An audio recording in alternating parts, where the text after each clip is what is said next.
Kita ke topik berikutnya. Polda Sumatera Barat mempersilahkan keluarga melakukan autopsi ulang melalui ekshumasi untuk memastikan penyebab kematian Afif Maulana. Namun sejauh ini, polisi menyatakan belum menerima surat permintaan resmi terkait ekshumasi itu. Polda Sumbar tidak keberatan dan mempersilahkan pihak keluarga Afif Maulana, pelajar yang tewas pasca penertiban aksi tawuran di Jembatan Kuranji, Padang, Sumatera Barat 9 Juli lalu untuk melakukan autopsi ulang melalui ekshumasi atau pembongkaran kembali makam. Polisi tidak keberatan untuk melibatkan pihak luar dalam proses autopsi ulang itu demi transparansi dalam prosesnya. Namun hingga kini, polisi mengaku belum menerima surat permintaan resmi dari pihak keluarga terkait ekshumasi itu. Terkait dengan otopsi ulang sampai saat ini kita belum ada permintaan. Ya HP Afif itu sudah bisa kita buka, kemudian sudah diperlihatkan. Sedikitnya sudah ada yang ditampilkan terkait data-data yang ada di HP-nya Afif. Sebelumnya pihak keluarga Afif Maulana setuju untuk melakukan autopsi ulang melalui ekshumasi atau pembongkaran kembali makam Afif. Keluarga merasa ada yang ganjil atau yang janggal dalam pernyataan dokter forensik yang menangani autopsi pertama Afif. Meski belum ada kepastian waktu pelaksanaan, ekshumasi akan dilakukan secepatnya dengan mengandalkan tim kedokteran di luar institusi polisi. Demi untuk mendapatkan keadilan, saya bersedia kuburan anak saya dibongkar lagi dan diotopsi lagi. Terima kasih ya, Bang.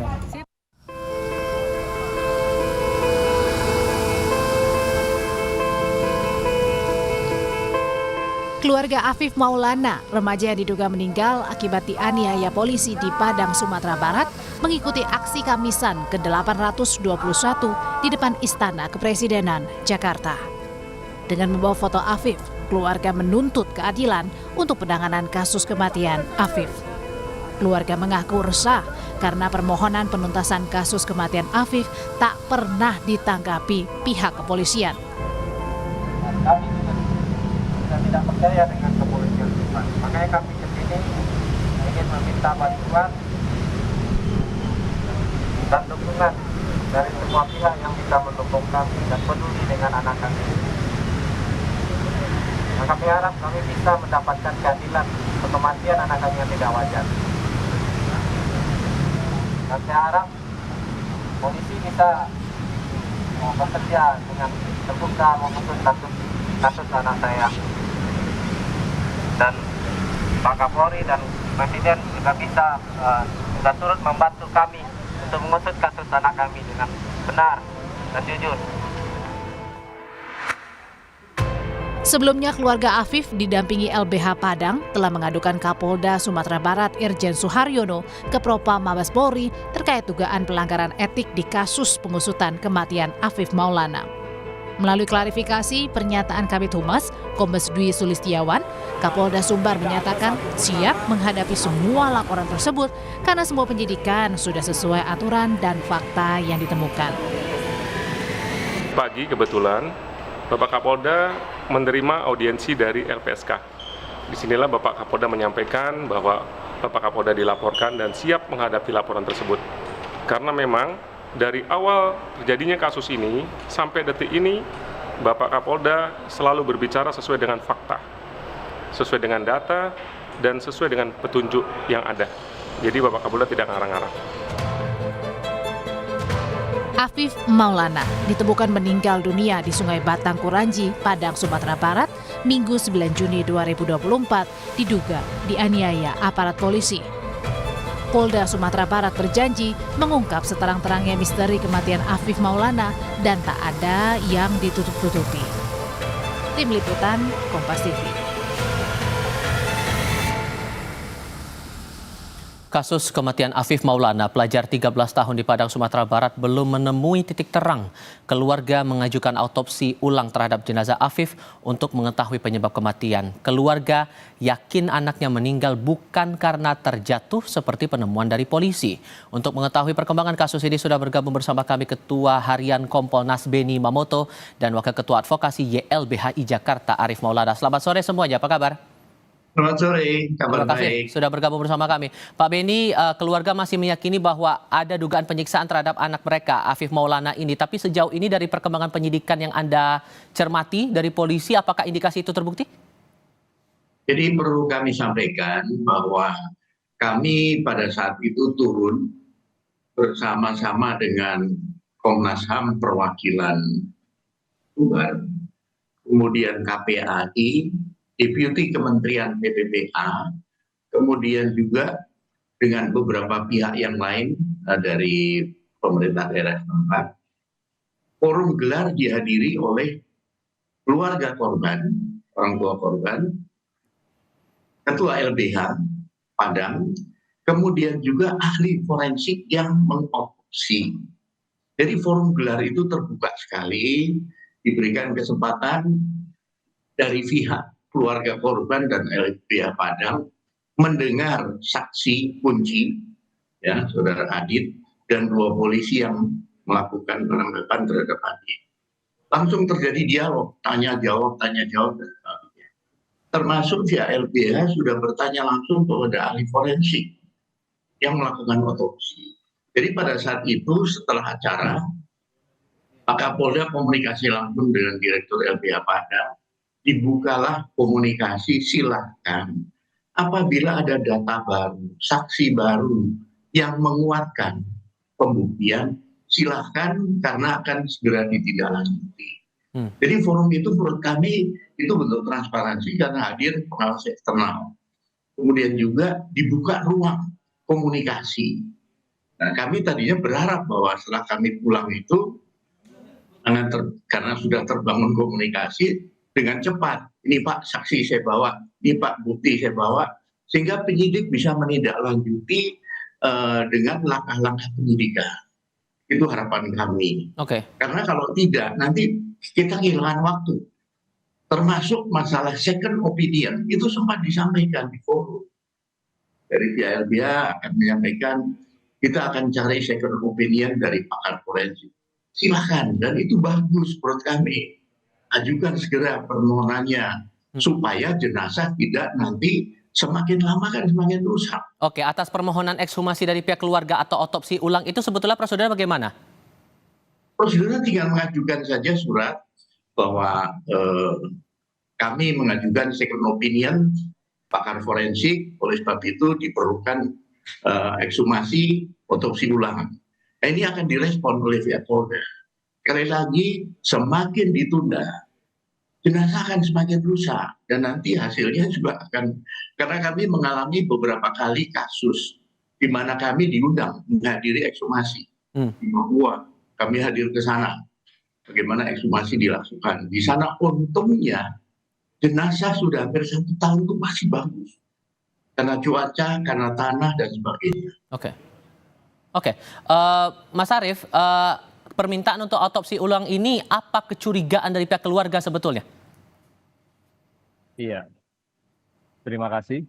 Jadi pertama, sampai dengan hari ini berdasarkan kajian tim hukum terhadap fakta ya, dan juga informasi yang didapatkan, termasuk hasil investigasi, bersama keluarga masih meyakini bahwa kematian Afif Maulana bukan karena seperti yang disampaikan oleh pihak kepolisian, terjatuh begitu ya, atau kemudian loncat.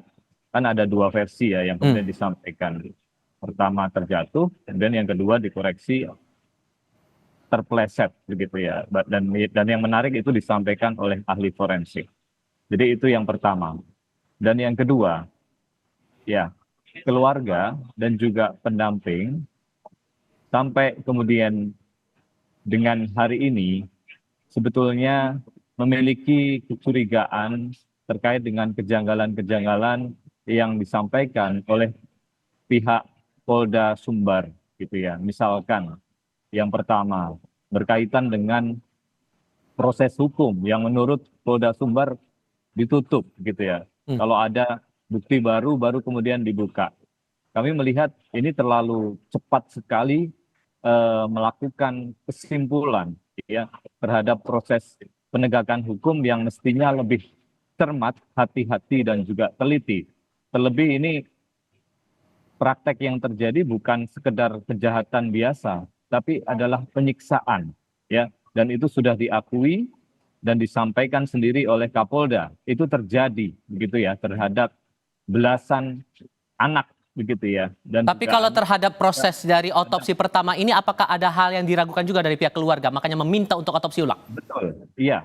Sejak awal keluarga dihalangi, ya, dicegah untuk bisa pertama mengikuti otopsi, padahal otopsi itu atas persetujuan keluarga dan ada kesepakatan keluarga bisa ikut dalam proses otopsi. Itu yang pertama. Yang kedua, pasca kemudian otopsi, Afif Maulana langsung kemudian hendak dikebumikan, ya, dilarang untuk memandikan dan lain sebagainya. Meskipun pada akhirnya keluarga tetap mendesak, meminta dan bisa dilakukan, dan di sana mereka menemukan berbagai luka-luka yang dianggap tidak wajar, gitu ya.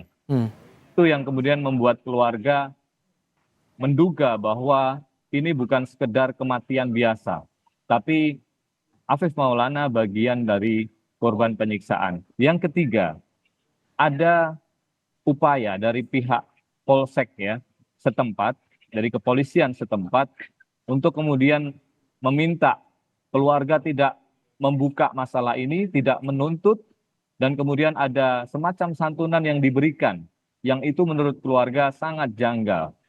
Ketika kemudian keluarga tidak boleh menuntut, tidak boleh bersuara terkait ini, dan dikatakan ini aib karena putra bapak almarhum adalah pelaku tawuran. Nah, jadi semacam sudah ada stigma yang kemudian diberikan, dan bahkan kemudian ada upaya untuk kemudian supaya keluarga diam dan tidak kemudian bicara terkait dengan persoalan ini. Atas dugaan upaya menghalang-halangi di proses otopsi pertama ini, Pak Beni, respon Anda bagaimana atas pernyataan dari YLBHI ini?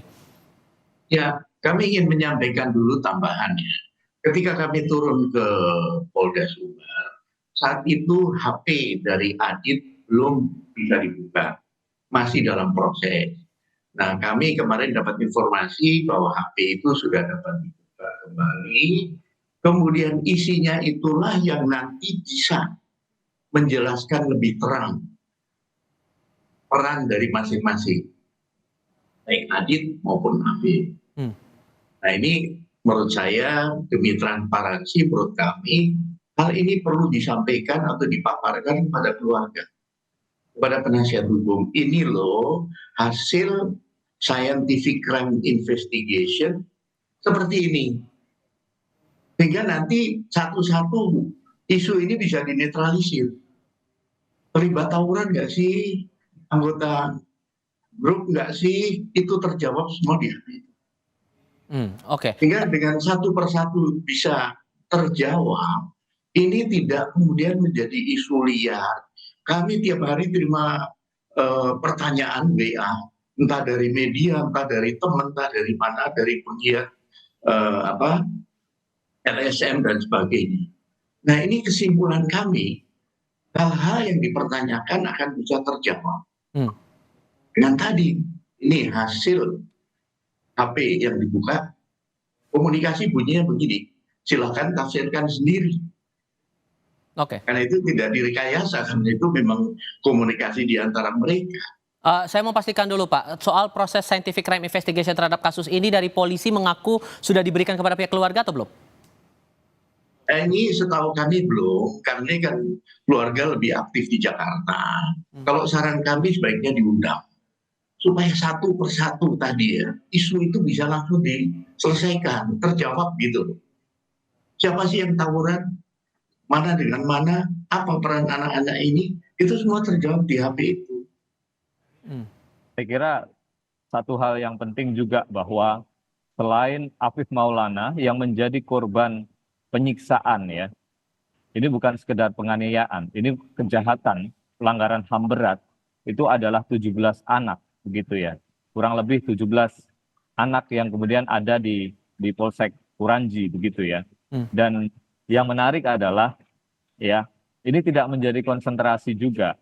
Jadi penting untuk memperhatikan bahwa ada praktek penegakan hukum yang kemudian dilakukan secara tidak sesuai dengan prosedur hukum, dan bahkan kemudian melakukan pelanggaran hukum yang berdampak pada korban yang itu juga merupakan kelompok rentan anak. Saya kira ini penting. Dan yang lain lagi adalah, kenapa kemudian keluarga korban itu sampai ke Jakarta, mereka memperjuangkan ya transparansi berkeadilan, bagaimana apa yang disampaikan oleh Kapolri, proses hukum terkait dengan pengungkapan kasus Afif ini memang sejak awal tidak, kita melihat belum lah, dan tidak transparan begitu ya. Ada semacam upaya menutup-nutupi fakta.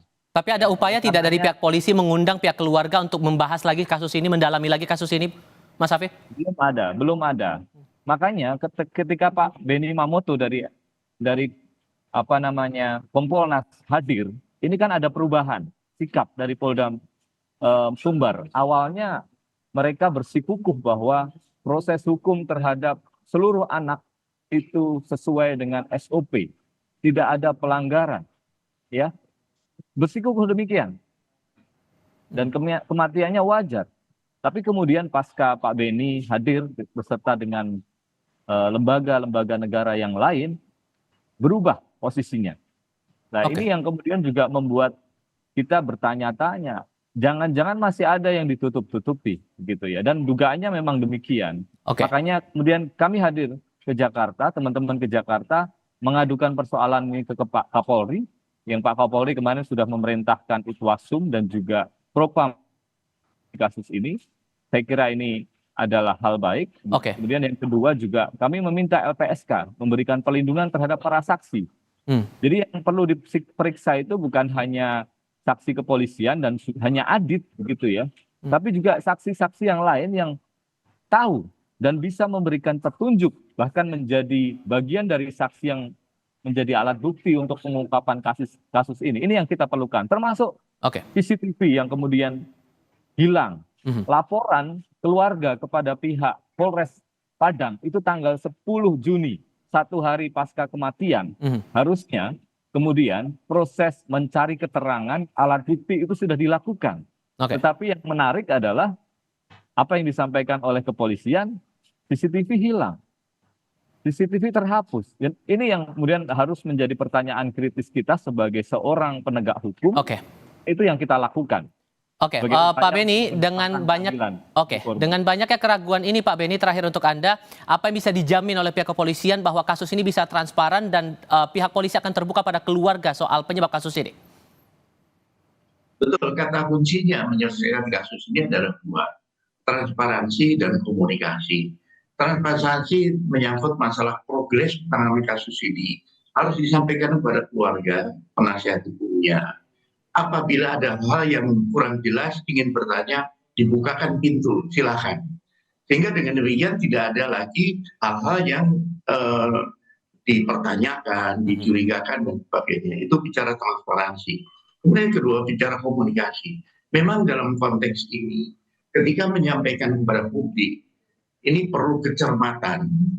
Karena ketika kita salah memilih diksi saja, salah menyampaikan menggunakan kalimat yang tidak tepat antara yang kita mau, kita maksud dengan apa yang diucapkan, itu pun menjadi masalah.